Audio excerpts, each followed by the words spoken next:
Nganong gidaladala ni Bao ang iyang balay. Gisaysay ni Cindy Velasquez. Sa unang panahon, ang Bao nagpuyo sa may bayon. Matag buntag, mula kausaar manita og pagkaon.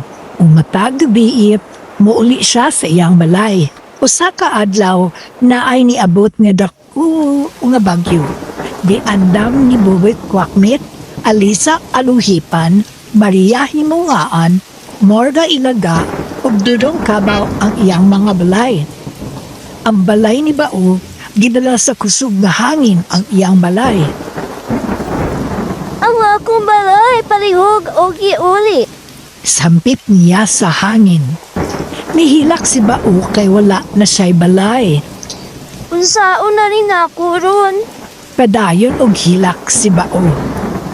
Sa sunod nga adlaw, naghimo si Bao og bag-ong balay nga layo na sa baybayon.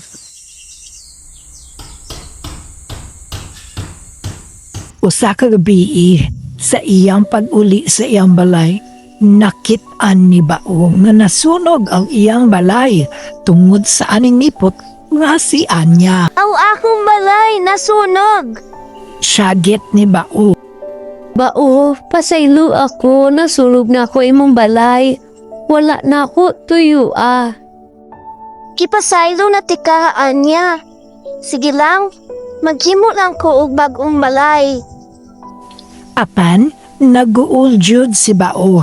Kabalo siya nga maglisod na siya og buhat og bag-ong balay sa sulod sa usa ka semana. Niadto si Bao sa iyang higala nga si Lolo Mano at tiguang nga onggoy. Mangayo siya og tambag. Lolo Mano, maayong buntag. Bao, nibisita man lagi ka. Unsa man unta?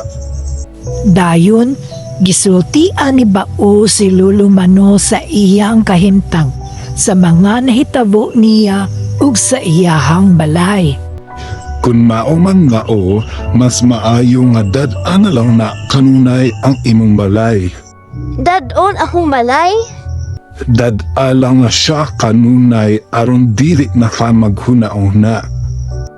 Sakto ka, Lolo Mano. Daghang salamat.